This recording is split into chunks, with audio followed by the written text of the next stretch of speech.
Be followed by Finlay Carson. Up to 4 minutes, Ms Roddick.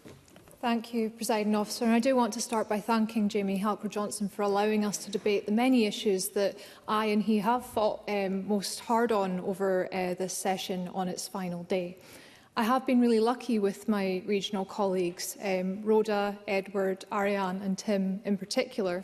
Whether bumping into each other on surgery tours or working together on committees, they have been a frequent and usually positive influence in my working life.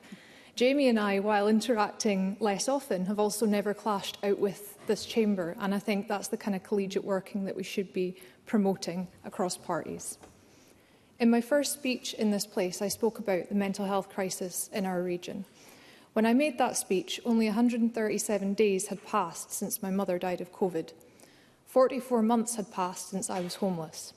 That was now 1,758 days ago, and I have learned so much since, from the finer points of goose management to the difficulties in delivering island housing developments, but my outlook on the core issues that we face has not changed, nor has my passion for addressing them.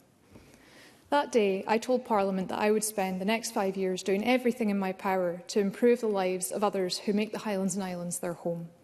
That I would work with colleagues across the chamber to make sure that we're getting it right, and that I would use my lived experience to contribute to discussions because I deeply understand the issues being faced by my constituents. And that is what I did. To serve as the Minister with responsibility for addressing depopulation was so meaningful to me. I am so proud of the Addressing Depopulation Action Plan that I published then, and the scale of the work that went into it from communities that I worked with, many of which were rural or island.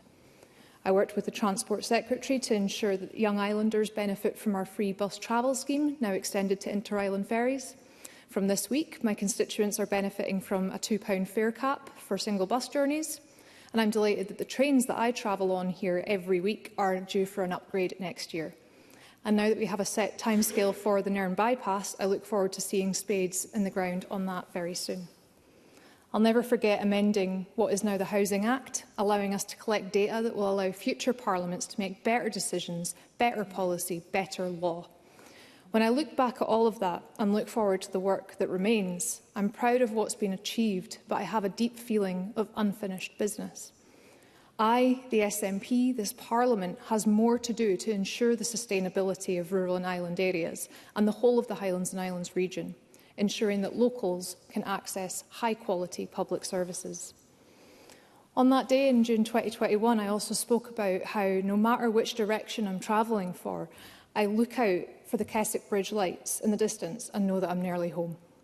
Much as I'll miss the contributions of many colleagues who don't plan to return, including the Cabinet Secretary, Elena Whittam to my right, and Joe Fitzpatrick, whom I did well up listening to at FMQs earlier, and much as I value the work that we all do here, I'll be heading home on Friday morning and I can't wait to look ahead and see that bridge.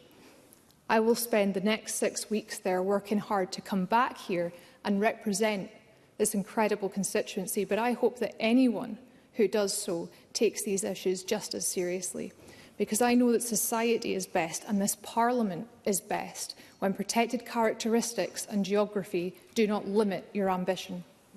There's a lot of work to do to make sure that people in the Highlands and Islands, young people like me, homeless and struggling or disabled and fighting, are supported to be contributors, to be happy, healthy, productive individuals, maybe even leaders, maybe even MSPs. Thank you.